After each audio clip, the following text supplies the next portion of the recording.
Eh, Vamos a comenzar a grabar a partir de ahora.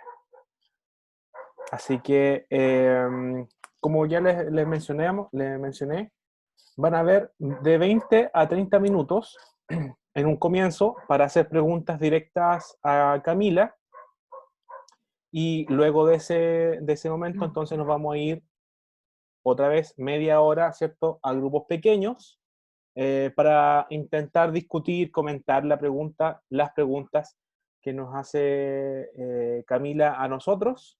Y en ese momento tienen que elegir a un vocero. Los grupos pequeños, que se conforman de forma aleatoria, tienen que elegir un vocero, y ese vocero entonces va a ser quien luego, al momento de reunirnos nuevamente en plenaria, sea quien presente los resultados de la discusión o de los comentarios que se dan en grupos pequeños. Bien, entonces damos pie para que puedan comenzar a enviarnos sus preguntas y que Camila pueda intentar responderlas. Cualquier pregunta, consulta, comentario, lo pueden hacer, o inclusive se pueden desmutear, aprovechando que no somos tantos. Y justo aprovechando que no somos muchos, y en cualquier caso, de todos modos también, si no son preguntas como tales, si lo que quieren es simplemente comentar algo y así, aunque no sea una pregunta, por supuesto háganlo, y desde allí vamos tejiendo la conversación, pues, ¿no? Ya. Profesora Camila, Ya. ¿me escucha? Sí. Ya, voy a salir aquí un poquitito. Bueno, la semana pasada me acuerdo que hice más que una pregunta, un comentario, sí, con respecto a Pablo como hijo de su tiempo. Como ustedes saben, dentro de la tradición cristiana se habla de inspiración y distintas vertientes y perspectivas y significado de la inspiración. Va a depender del grupo humano que la sustente. Ahora, ¿qué opinión le merece que se pueda hablar de Pablo como hijo de su tiempo en el contexto de usted como historiadora? Sí, justo tu comentario lo tenía anotado. A ver, vamos a empezar con esto si quieren, y ya después, si van llegando algunos otros comentarios o cuestiones, ya las vamos juntando, ¿no? En relación con esto,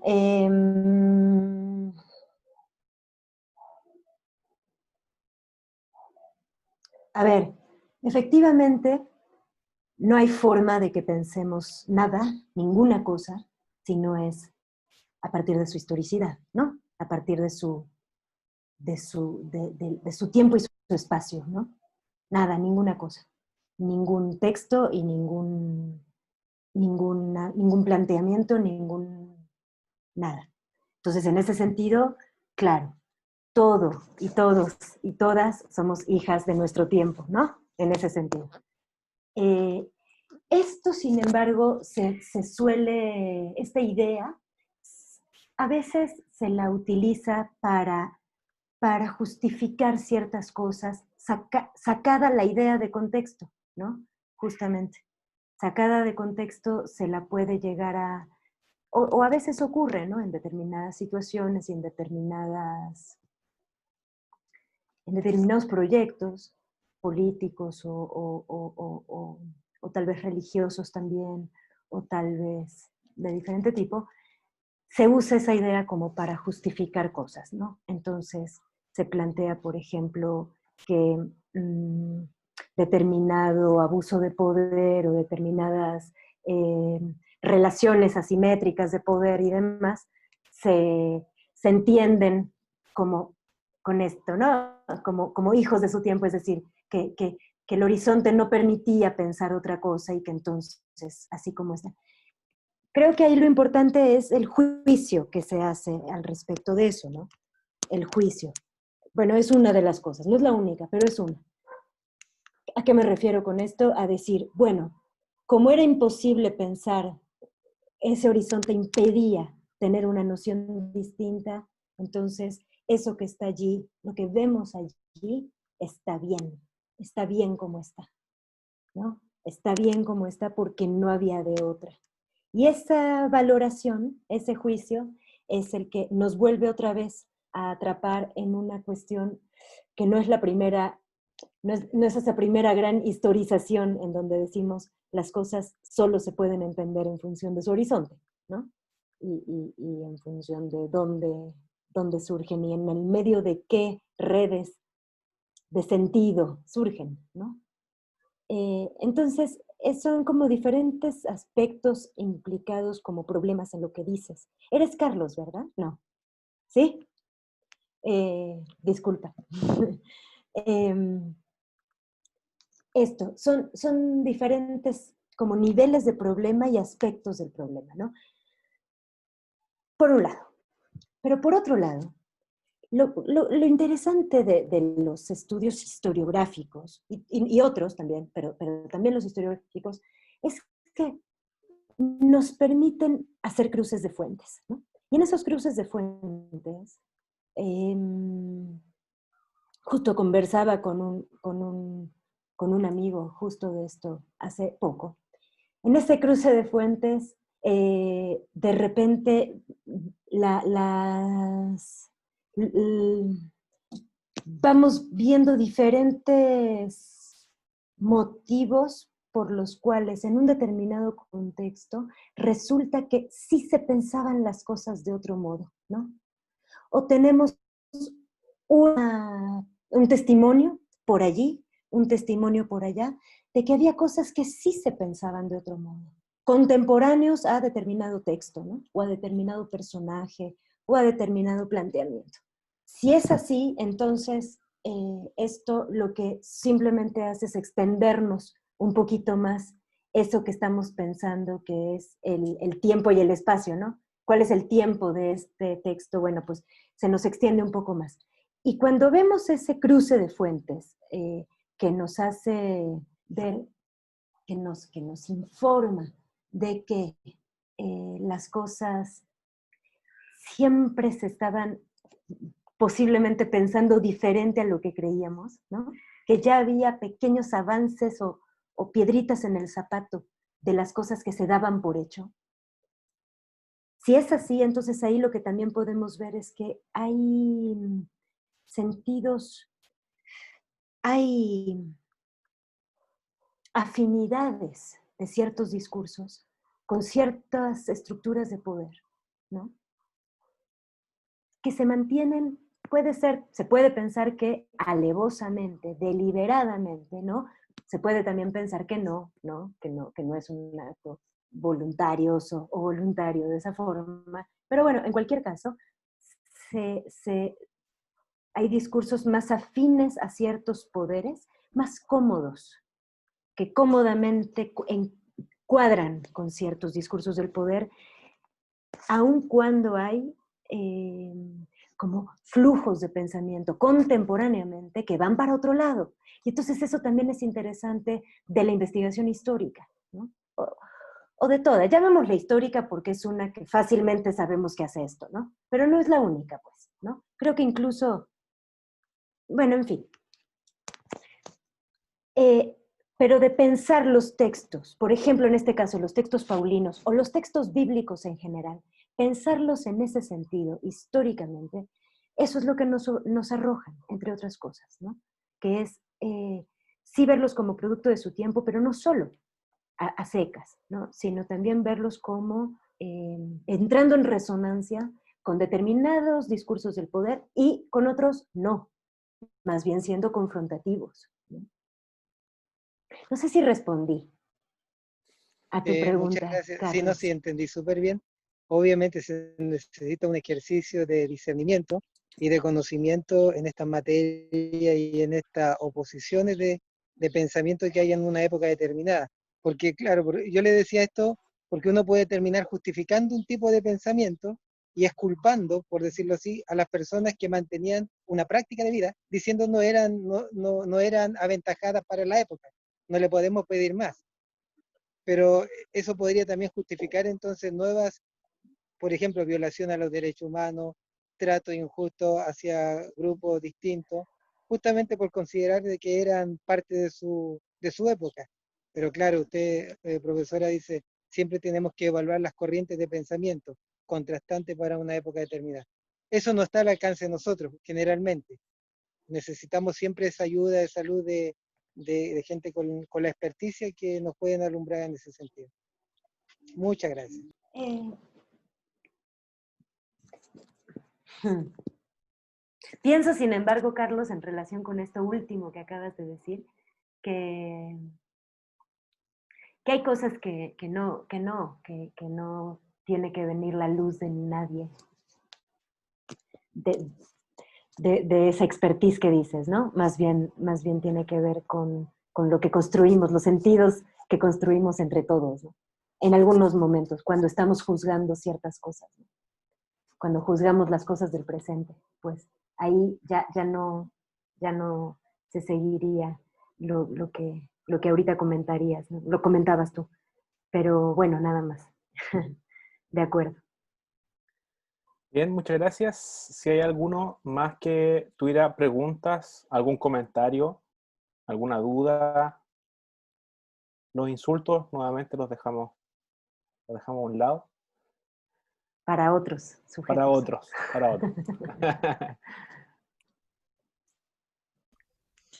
David, Andrés acá quería hacer un Andrés. comentario a la profesora Camila. Desde ya igual expresar el agradecimiento porque este curso, en los meses que llevamos trabajando, la forma ahora con la cual hoy en día yo mismo me acerqué a los textos que nos envió de tarea, nos ha ayudado a ver esa parte crítica, esa parte histórica, porque anterior a esto estaba impregnada nuestra mente de acercarnos con con esa reverencia, con ese cuidado a los textos. Así que mi comentario es eso, de que en estos meses me ha ayudado mucho a construir esta nueva forma de acercarnos a los textos, y creo que con el tiempo eso nos va a ayudar. Qué interesante, Andrés, lo que dices, ¿no? De la reverencia o no reverencia ante los textos y las cosas en general, ¿no? Pues bueno, me parece bien bonito y bien importante esa posibilidad de apertura. Muy bien. Gracias, Andrés. Gracias, Carlos. Si hay alguna otra pregunta, profesora Marcela, parece que usted está preparando Sí, la bala. eso, no preparando la bala. Camila, muchas gracias, de verdad que ha sido muy edificante. Y bueno, todo este tiempo que hemos estado en este estudio. La verdad que lo he disfrutado mucho y lo agradezco.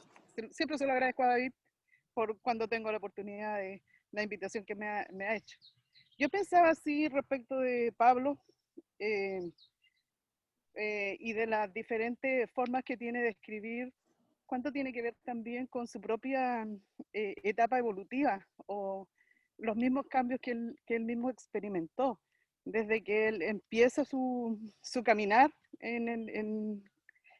o su conversión, si queremos, hasta como cuando va concluyendo su mismo ministerio. Yo soy psicóloga y mi mirada va también por ese lado. Si yo miro mi misma forma y ustedes miran la de ustedes, muy probablemente no son los mismos hace 10 años atrás o 15 años atrás.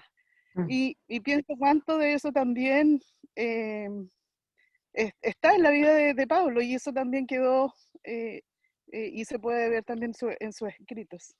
Eso. Gracias. Camila, te adjunto una pregunta que me llegó por interno. Me Sí. preguntan por interno, ¿cómo vivir la fe entre la reverencia y la crítica? ¿Cómo Perdona. vivir la fe entre, cómo vivir la fe entre la reverencia y la crítica? Bien, a ver, entonces, primero con lo que comenta, con lo que comenta Marcela. Marcela, ¿verdad? ¿Sí? Gracias, Marcela, por tu comentario y por la pregunta. Hay muchos historiadores. Historiadoras, fíjate que conozco menos de esto que voy a decir ahora, pero historiadores muchos, que efectivamente hacen el trabajo de investigación en torno a las cartas paulinas en clave justamente de lo que Pablo iba cambiando personalmente de idea incluso, ¿no? De si estaba más o menos enfadado el día que escribía la carta, ¿no? O si estaba, o dónde estaba. Hay investigaciones, creo que Mariano puede recordarlas con muchísimo más detalle que yo.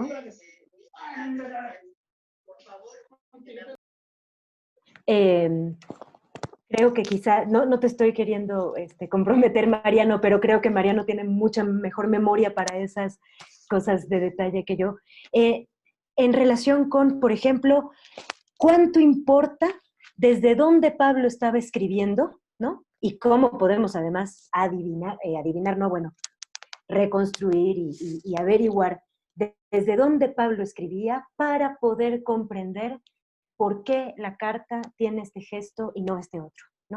Y ese tipo de cosas. Pero son investigaciones, son bibliotecas enteras, ¿no? De este tipo de enfoques, que tal vez va un poco por lo que estás diciendo, Marcela. A mí sí me interesa la cuestión de, o me ha interesado la cuestión de qué se espera lograr con la carta, qué se espera lograr. Si la carta fue escrita en respuesta a otra carta, ¿no? Como en general lo fueron, o a una serie de noticias, ¿no? ¿Qué espera la persona que escribe conseguir con lo que está escribiendo? Y ahí, entonces ya lo que ocurre es que sí hay una especie de, eso se puede pensar también así históricamente, ¿no? Sí, históricamente, que hay un amarre, un vínculo, un nodo entre lo que pasa en, ¿no? Las inquietudes de quien responde, de quien escribe una carta en reacción a algo, y la situación concreta de lo que está pasando en determinada ciudad, ¿no? Ahí se genera un nodo, un vínculo de sentido fuerte en el encuentro de ambas cosas, ¿no? Yo sí creería eso. Yo sí pensaría así, o así lo he pensado por lo menos, ¿no? Pero la cuestión más emocional de Pablo, para empezar, tenemos ahí un problema que es que las emociones, o sea, si bien hay mucha historia de las emociones, por supuesto que la hay, llevarlo al nivel psicológico que decías, que mencionabas tú, ¿no? Al nivel de la psicología del autor, es difícil en el sentido de que no estaríamos hablando de una misma o similar, ni siquiera similar construcción subjetiva, ¿no? Que la que conocemos hoy desde que la psicología es psicología, pues, ¿no? Entonces, por ejemplo, ahí sería como impostar una serie de paradigmas de qué es el sujeto y y cuáles son sus emociones en un personaje autor, en este caso, que tal vez no tenemos forma de verlo, ¿no? Lo que yo sí creo que sí tenemos forma de ver y que sí podemos conocer y que sí podemos, o intentar conocer, es la cuestión de cómo se crean, de cómo hay reacciones, ¿no? Hay situaciones y hay reacciones. Y esas reacciones, que son, por ejemplo, las cartas paulinas, que tienen una serie de sentidos en ese ir y venir de toda la retícula de lo social que son las comunidades en las ciudades, ¿no? En las que están sus conflictos, sus inquietudes y la reacción de Pablo o de cada autor, ¿no? De cada uno de los autores que está escribiendo estas cartas. Y bueno, para continuar con la segunda, no sé, espero haberte respondido, por lo menos en parte, Marcela, y no haberme ido mucho por las ramas. Y la pregunta que David ahorita compartía, realmente no me corresponde a mí responderla, de verdad. No podría yo responderla. Me parece una pregunta fantástica, pero no soy yo quien la podría responder. Pero ya si me provocan, el concepto de reverencia, porque la pregunta es ¿cómo vivir la fe entre la reverencia y la crítica? No lo sé, no tengo forma de saberlo ni de responderlo, pero el concepto mismo de reverencia, tal vez ahí está la clave de lo interesante, ¿no?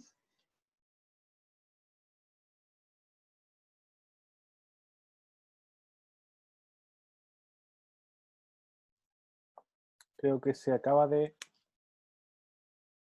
desconectar Camila. Como crítico, como alguien que usa los métodos críticos y a la vez es teólogo y pastor. Aprovecho este corte hasta que vuelva Camila, me avisan cuando Camila se puede reconectar. Pero hablando entonces de esa experiencia, si les parece y si sigo adelante, no sé, ustedes deciden. Por ahora siga nomás Pastor Miguel porque la Camila no tiene forma de volver a conectarse por ahora.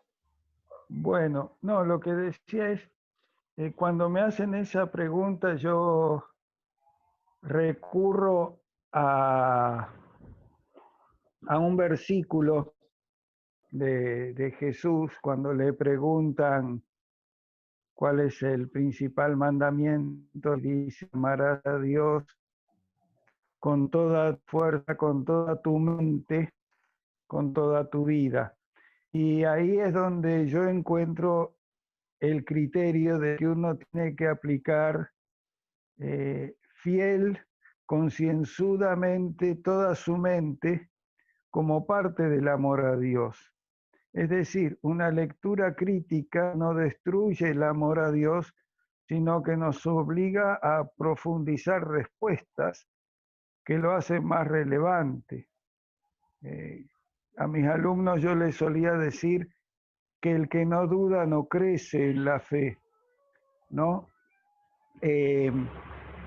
Porque hay una duda que es renegar de la fe y hay otra duda que es hacerse las preguntas necesarias para ir abandonando la fe infantil o, como diría el propio Pablo, dejar de tomar solamente leche y empezar a comer un poco de carne.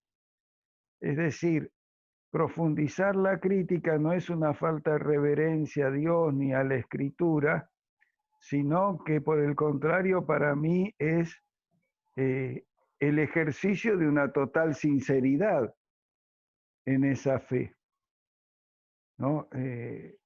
Uno no pierde la reverencia si hace preguntas profundas, pierde la reverencia cuando, por no hacer las preguntas, superficializa la propia fe. Esa es la manera en que yo veo este tema. Perdón, David, yo coincido con Néstor totalmente en ese aspecto. Creo que problematizar, creo que le otorga, hace que uno le otorgue mucho más valor, reconozca el valor de esos textos, en tanto, si lo queremos ver en un sentido más organizativo, fundacionales, que son el reflejo de fe de primeras generaciones que tuvieron los mismos problemas que tenemos nosotros, y quizás peores, ¿no? Habían convivido cara a cara con Jesús y eso me parece que es doblemente problemático, y que sin embargo, ¿no?, legan este reflejo, estos problemas. Creo que hay que ver a los textos como un problema, más allá de la inspiración y el valor que uno les otorgue por su antigüedad. Son textos que provienen de personas para los cuales la fe fue una revelación y fue un desafío diario. Pero no deja de ser un problema por eso, justamente, ¿no? De decir, bueno, hasta qué punto traiciono esa reverencia que merecen los textos. Y creo que ahí está la riqueza, ¿no? Bueno, si Dios realmente fue humano y estuvo caminando con nosotros, y estos textos nos los legaron, creo que lo hemos charlado alguna vez, nos los legaron hombres y mujeres como nosotros, es encontrarle esa nueva, esa humanidad, ¿no? La que, bueno, se mezcla todo lo que estuvimos hablando. Intereses, política. Creo que ahí hay una clave interesante, en un buen sentido, ¿no? De desacralizarlos e integrarlos más plenamente a nuestra cotidianeidad. Bueno, gracias a Dios, Camila no solo es experta en letras clásicas, filosofía e historia, sino que también en electricidad. Y también está volviendo, tuvo que arreglar un fusible, pero justo, Camila, estaban tus compañeros. Perdonen, de verdad, qué horror. No se preocupe. Perdonen todos. Ay, ay, ay. Perdón, me interrumpí, ¿no? ¿Qué estabas diciendo? No, Mariano, justo estaba terminando su intervención. Camila, tú decides, ¿lo enviamos a grupo pequeño o prefieres responder la pregunta? No sé cuál pregunta era, pero no sé, yo creo que está bien que Mariano haya... Ahorita me pongo al corriente. Más bien, si quieren, sí vamos mejor de una vez al trabajo con lo de las cartas. Perfecto. Todos, ¿cierto? Sí, volvieron todos. ¿Pablo? Sí, perfecto. Qué bueno es verles los rostros a todos y todas. Y venían con mucho ánimo, así que sí, es bueno eso. Vamos, antes de comenzar la reunión plenaria, vamos a leer la pregunta de Leandro, que dejó antes de que ocurriera lo de la luz con Camila. Dice, buenas tardes, quisiera saber si para usted, Pablo, podría haber imaginado en lo que se iba a convertir el cristianismo en los próximos siglos, o si en su pensamiento estaba más la idea de un fin de los tiempos inminentes. Gracias. Camila. ¿Leandro, dijiste? Leandro. Sí, Leandro, yo pienso que no hay forma. Pablo no estaba imaginando nada más que el fin de los tiempos dentro de 15 minutos.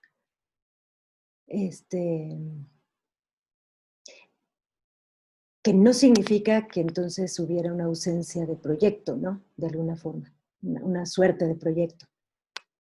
Pero era un proyecto para 15 minutos, ¿no? Realmente. El fin del mundo era inminente. Y eso se ve, y ese es uno de los, ya lo habíamos creo comentado, ¿no? Pero ese es uno de los motivos por los cuales 2 tesalonicenses no podría responder como Marcela.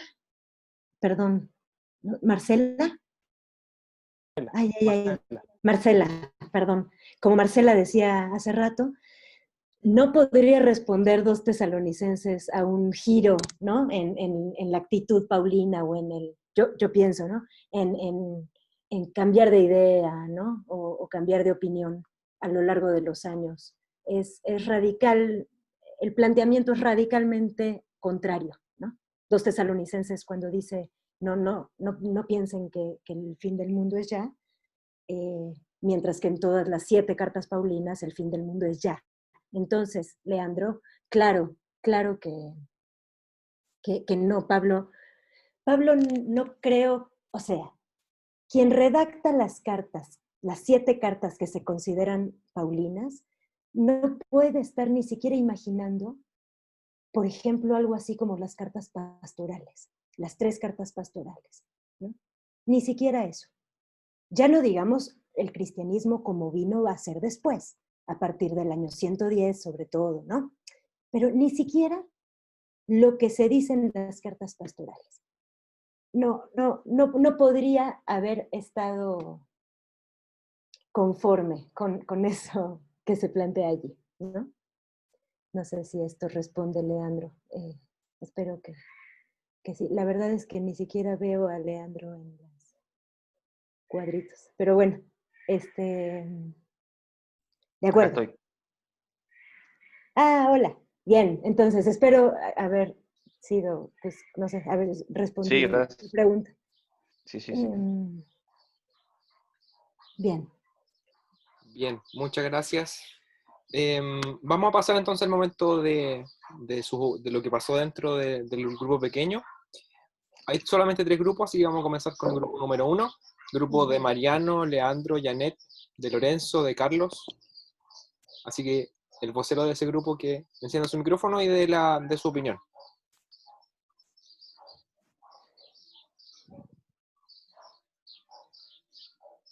Hola, me dejaron al final. No pude defenderme.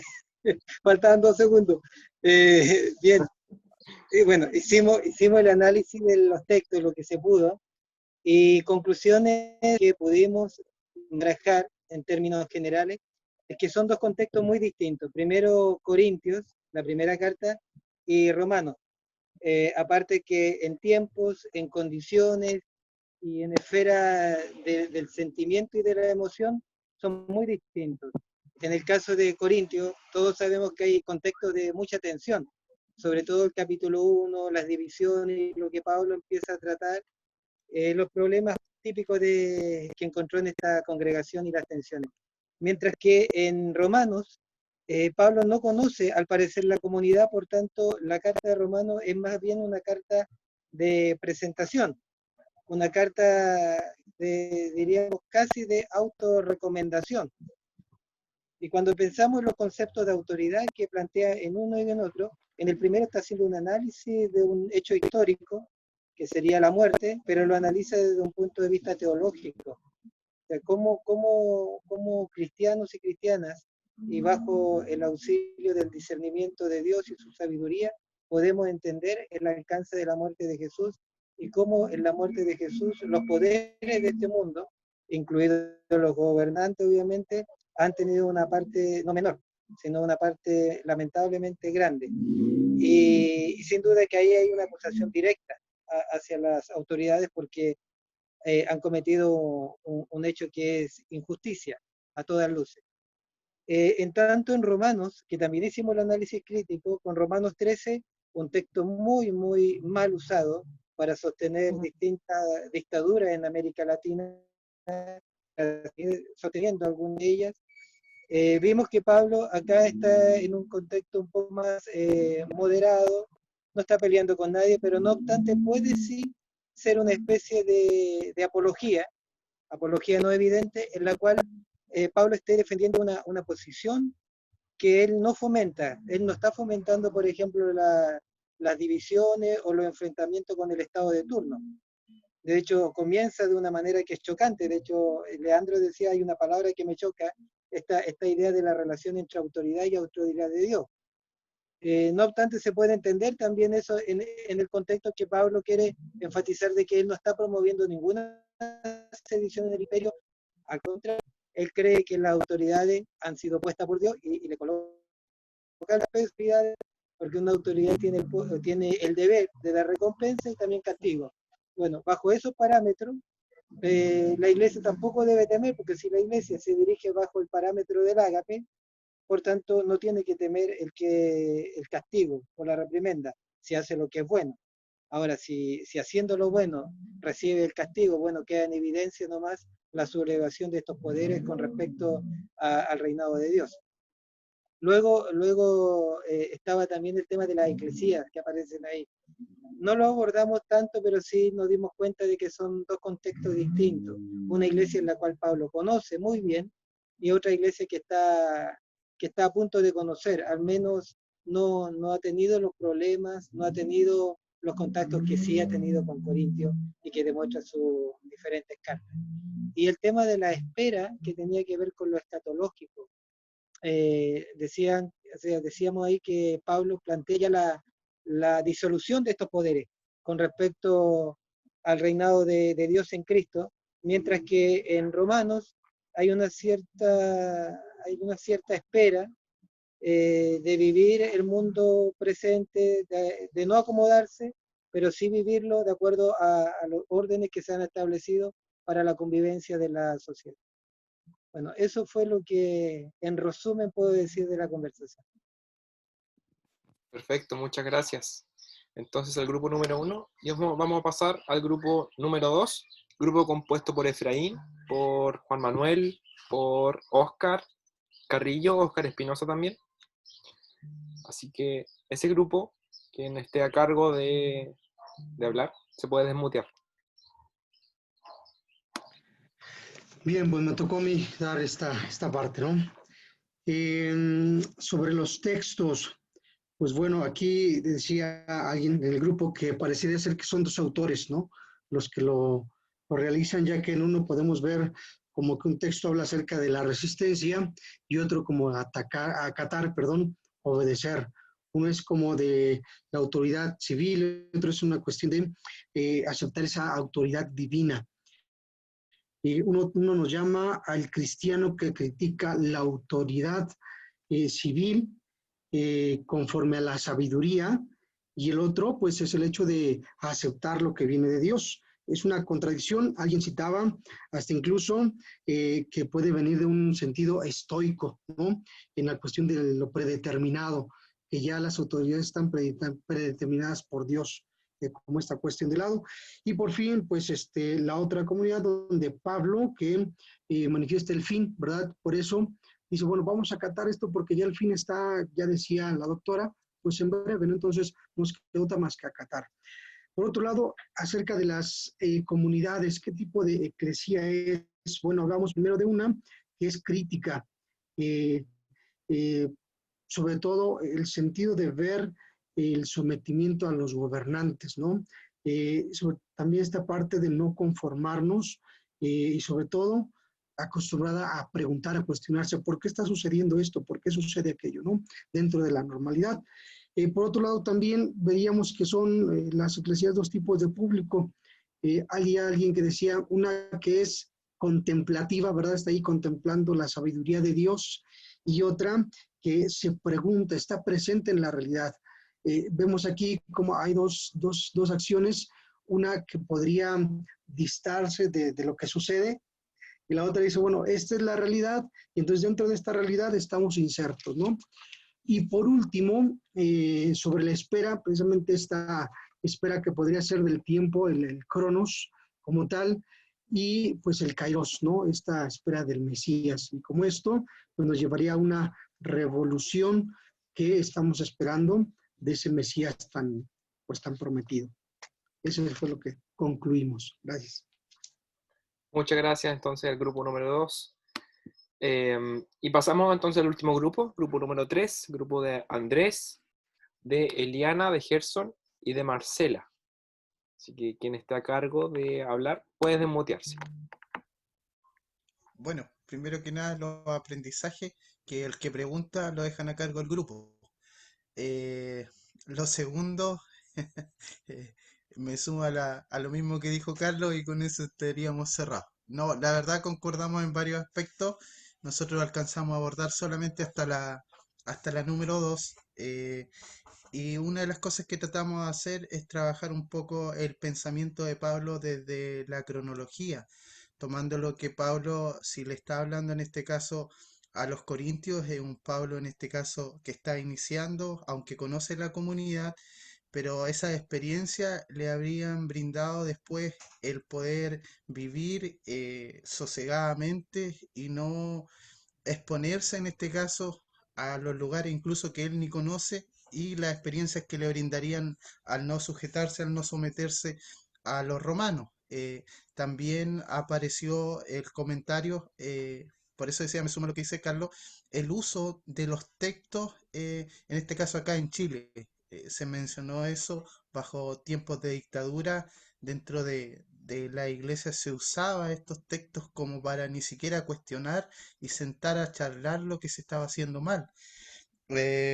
Y lo segundo que vimos en la pregunta número 2 es el hecho si me dejan un poquito, con respecto a los tipos de iglesia, una iglesia en donde en la primera hay una comunidad donde hay mucha filosofía. Por eso que Pablo, de hecho, usa en este caso y quiere argumentar su postura de lo que él está presentando, de este Cristo crucificado es mayor en filosofía a todo lo que está expuesto allí. Y sin embargo, a lo que nosotros veíamos en la presentación a los romanos, allí presenta ya algo más claro, más definido, por el hecho que la experiencia y el aprendizaje hizo que el pensamiento de Pablo creciera, madurara, y eso le brindó mejores orientaciones a sus comunidades. Espero haber representado bien a mi grupo. Si no, bueno, a la próxima esperamos mejorar. Gracias por la oportunidad. Muchas gracias, grupo número 3.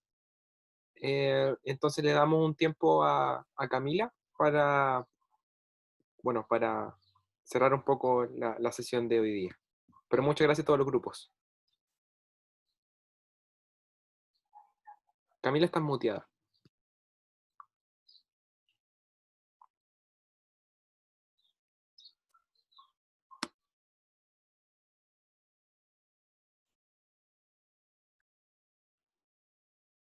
Ya, ¿verdad? Sí. Pues, pues, bien interesante lo que dicen. Yo realmente no, más que responder o resolver cosas, más bien, más que resolver cosas, me, me, me parece que, que lo han llevado como a lugares bien interesantes, ¿no? Em, hay algunas cosas que sí, tal vez me gustará como comentar, pero a ver, entonces, voy a ir trenzando lo que se ha dicho, pero voy a intentar empezar en orden, ¿no?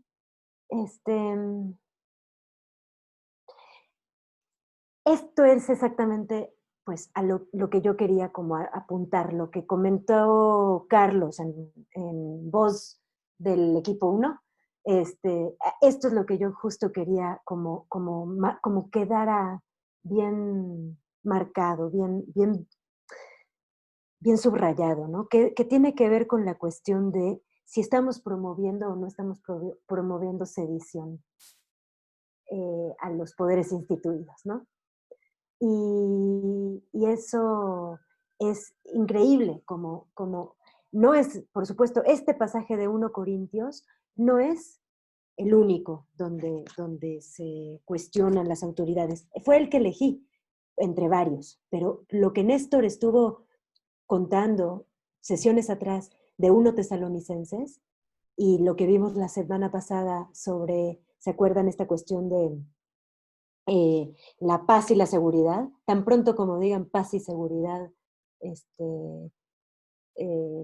cielo se caerá sobre sus cabezas. Bueno, todas estas cosas están en un montón de lugares, ¿no? No solo es este texto de 1 Corintios. Y bueno, y sin embargo es uno de los ejemplos en donde efectivamente las autoridades, los poderes instituidos, no solamente son cuestionados, su autoridad está cuestionada, sino que son cuestionados incluso en términos de no entienden nada como autoridades, ¿no? Y es más, la única forma de que el reino, digamos, acontezca es prestando atención a eso, ¿no? Y eso es algo que efectivamente en Romanos 13, decía Carlos ahorita, Pablo aparece como moderado y apologético, ¿no? Y dice, no está promoviendo ninguna sedición al imperio.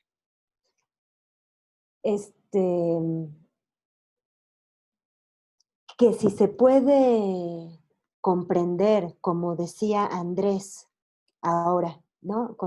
De lo que el equipo 3 estaba compartiendo, si se puede comprender en función del contexto, bueno, pienso que sí sería una solución que ha hecho la historiografía y los estudios retóricos discursivos de las cartas paulinas, ¿no? Los estudios teológico-políticos, tal vez no tanto, pero la historiografía y los estudios retórico-discursivos, eso es lo que han encontrado, ¿no? Que dependiendo del contexto, es cómo se comprende por qué en Roma aparece como acomodándose, ¿verdad? No vayan a pensar mal de nosotros, totalmente apologético, ¿no? Y en cambio en otras cartas no. Es espinoso pensarlo así, ¿no? Es como decir que entonces está siendo deshonesto en alguno de los dos lugares, ¿no? ¿Cómo se resuelve eso? ¿Cómo se resuelve? ¿Está siendo no del todo franco o está cambiando la jugada o qué es lo que está haciendo, ¿no?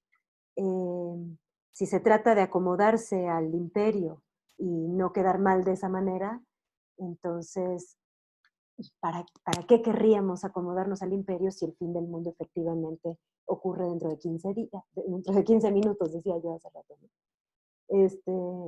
Entonces, ¿qué es lo que está pasando allí?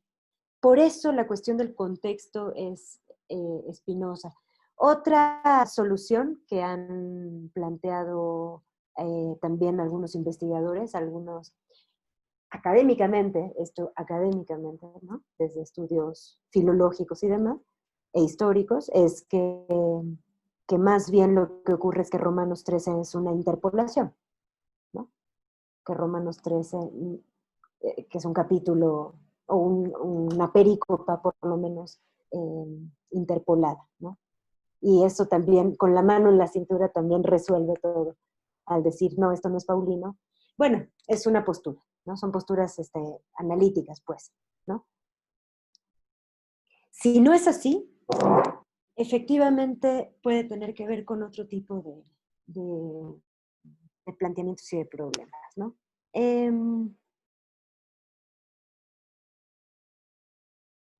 La contradicción efectivamente es grande, ¿no? Y lo planteaba Oscar en relación con lo del equipo 2. En un caso es resistencia y en el otro caso es obediencia, ¿no?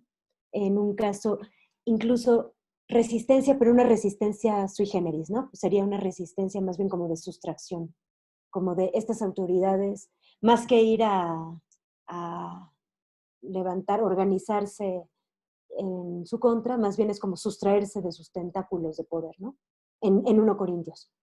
Ese tipo de resistencia, más bien como de no participar de las dinámicas del poder y de las dinámicas del mundo que han planteado estas autoridades, mientras que en Romanos 13 es todo lo contrario. Y además, y esto me parece importantísimo, no es nada más sométanse a las autoridades instituidas porque han sido dispuestas por Dios, es que toda alma se someta a las autoridades instituidas, ¿no? Entonces, que toda alma se someta, no en términos de juego retórico. Yo pienso que esto no es un juego retórico, ¿no? Es literal, lo que está queriendo plantear es que toda alma se somete. Entonces, lo que hay allí es un juego, más bien no hay ningún juego, es un recurso para convertir, como ya hemos venido diciendo desde hace mucho, para generar un mismo remolino de lo teopolítico, ¿no? En este caso lo espiritual y lo político es una misma cosa, que el alma se someta a las autoridades instituidas porque han sido dispuestas por Dios, ¿no?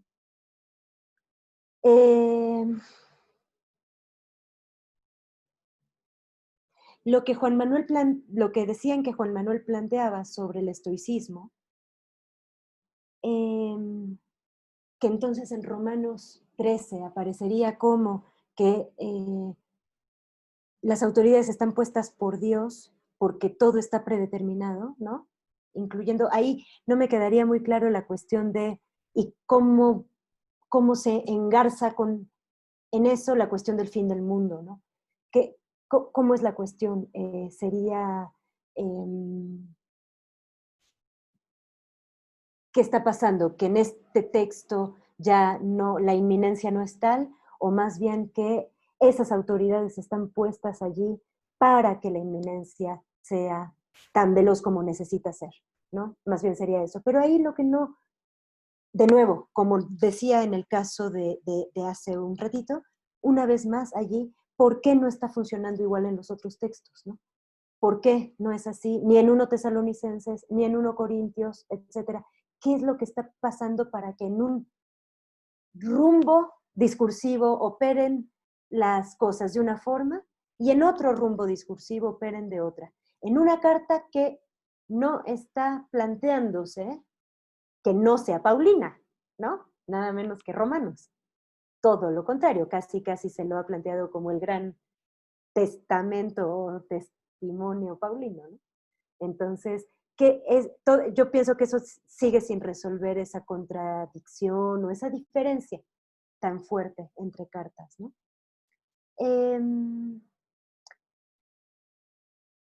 ¿Qué tipo de eclesías se está implicando en un caso y otro? Me interesaba hacer esta pregunta justamente porque dependiendo de cuál es la mirada que tomemos nosotros, nosotras, en relación con esto, ¿no? O, si quieren, dependiendo de cuál Pablo estamos escuchando, el de una carta o el de la otra, se determina de alguna manera qué tipo de comunidad o de asamblea, que es eclesía, qué tipo de comunidad o asamblea se está pensando y se está proponiendo y se está posibilitando y se está poniendo allí sobre la mesa. Es decir, una comunidad que solamente está de paso,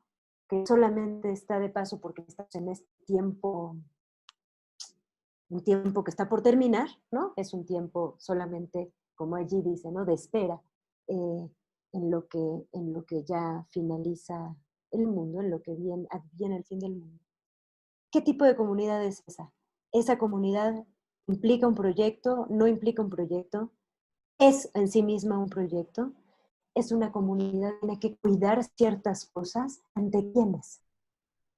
Si tenemos que cuidarnos, tenemos que organizarnos y tener ciertas precauciones. ¿Es ante quiénes? ¿Ante nuestros vecinos? ¿Ante las autoridades instituidas? Porque por Dios fueron instituidas, dice, ¿no?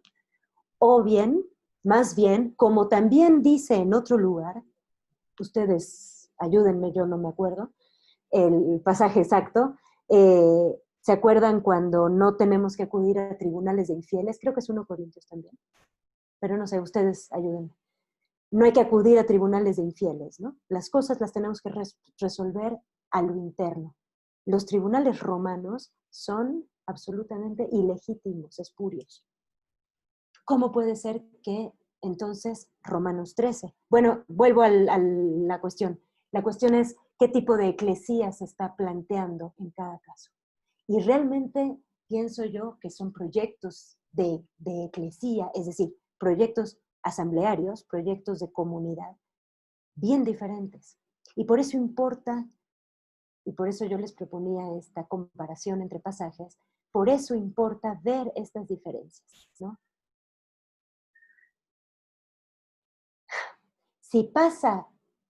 Si estas contradicciones ocurren, por ejemplo, entre textos tan distintos como, por ejemplo, las cartas deuteropaulinas, llamadas así, ¿no? Colosenses, Efesios y 2 Tesalonicenses. Y la academia, ¿no? La investigación académica ha dicho desde hace 200 años, bueno, ya antes, pero académicamente desde hace 200 años, no, lo que pasa es que estas cartas no pueden haber sido escritas por la misma persona que escribió estas otras 7, ¿no? Y entonces se dan argumentos que se llaman científicos, ¿no? Argumentos académicos para demostrar o para simplemente ver qué es lo que está pasando. Y se ha demostrado que esas cartas no pueden haber sido, que no son paulinas, pues. Yo solamente pensaría con esto, si Romanos no está demostrado esto, si para nada está demostrado esto, no se ha ni siquiera planteado, pero ¿no? Que no sea autoría paulina, simplemente entonces consideremos que esta diferencia tan importante, cuando intentamos limarla, cuando intentamos justificar o entender y integrar y decir, no, bueno, pero es que tal vez tiene explicaciones, ¿no? Tal vez lo que estamos haciendo es pasar por alto ciertas cosas, ¿no?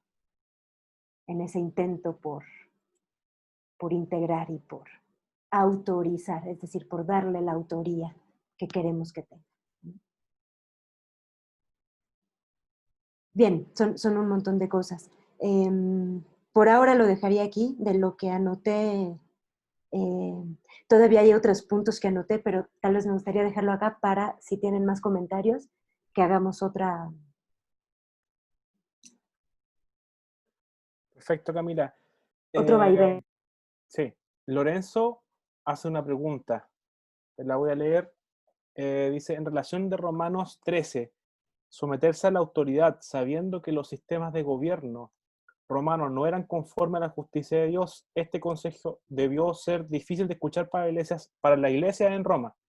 Mi pregunta es, ¿cómo podría ser una forma de vivir en el espíritu, obedecer al emperador romano, idólatra y despiadado?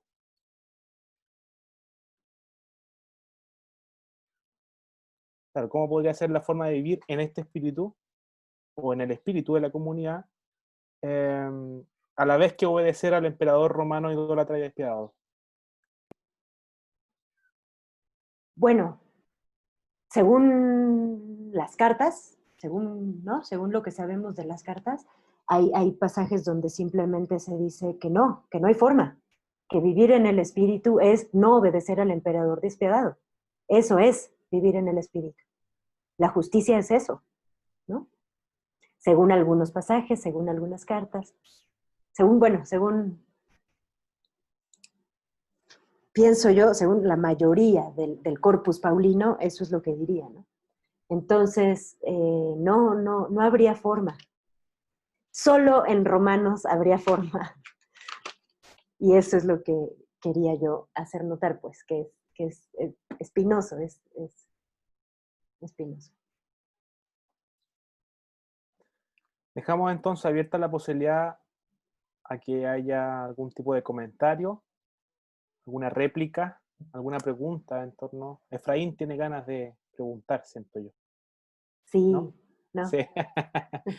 Yo lo vi bien preparado ya para desactivar el mute.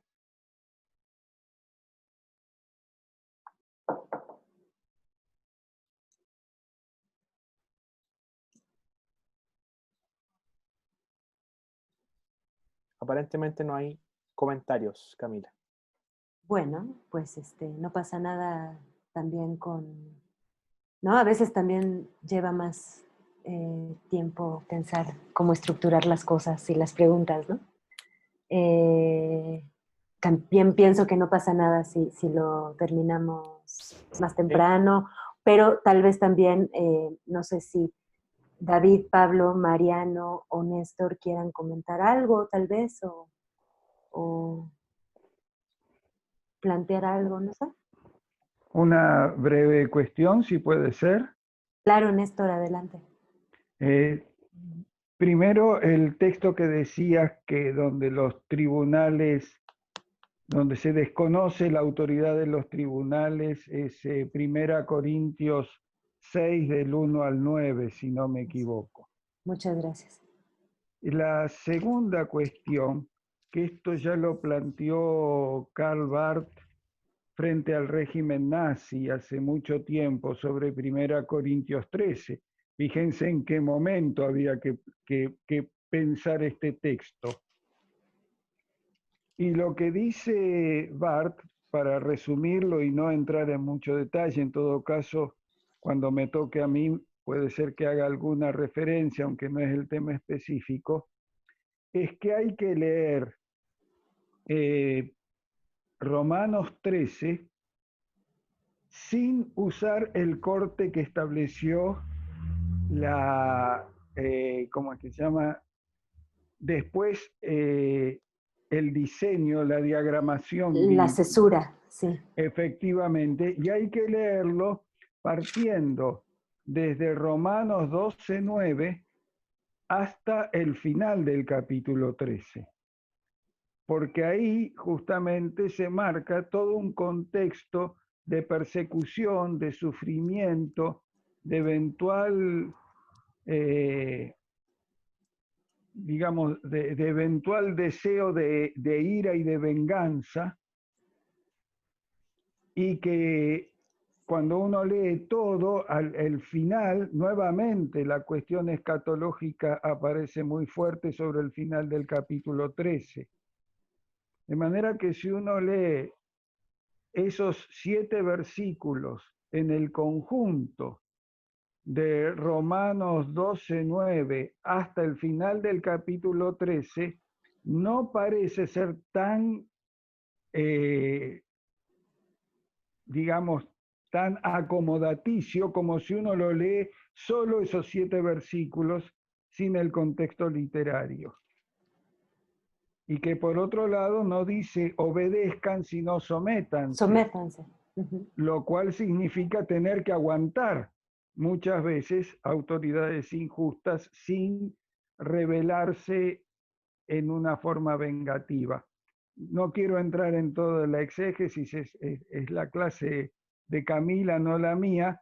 Simplemente señalo que hay otra interpretación de un teólogo ni más ni menos que de la talla de Karl Barth durante la época del nazismo, que no, ya incluso antes del nazismo, antes de la guerra, me refiero, en los albores del nazismo, que ya empieza a dar esta otra posibilidad de lectura. Eso nada más quería señalar.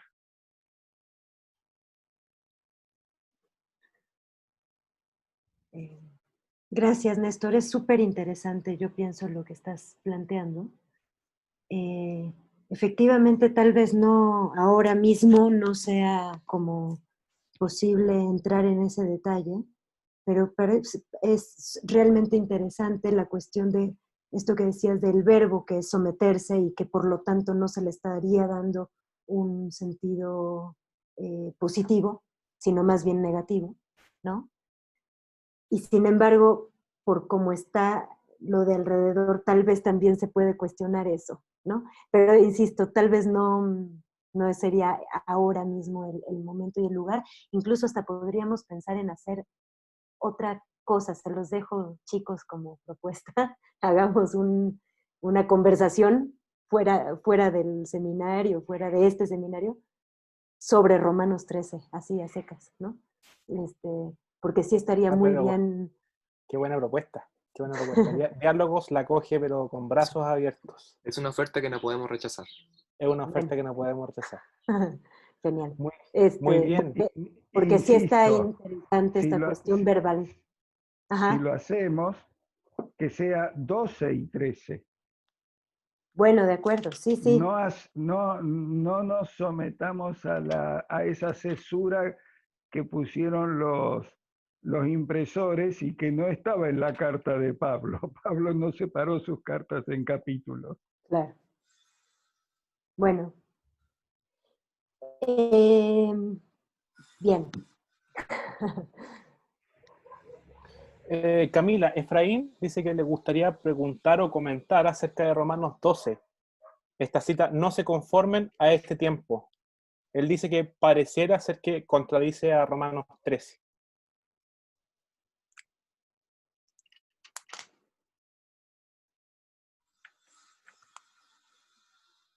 ¿Dónde en Romanos 12?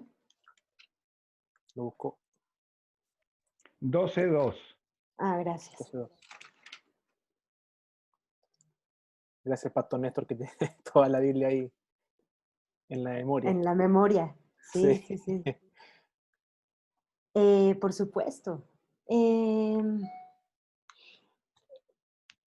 Bueno, como decíamos, ¿no?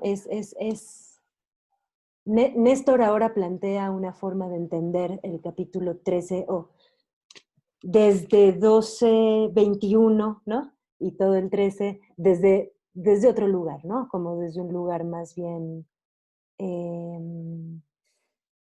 desde otro lugar. Sin embargo, yo estoy más de acuerdo con Efraín en lo que ahora plantea, ¿no? Que es que es contradictorio con lo que se acaba de decir en el capítulo, entre comillas, anterior, ¿no? Efectivamente,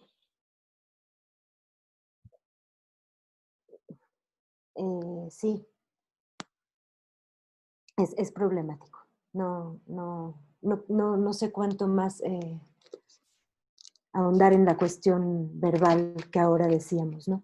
Pero sí, Efraín, parecería que es contradictorio, tal cual.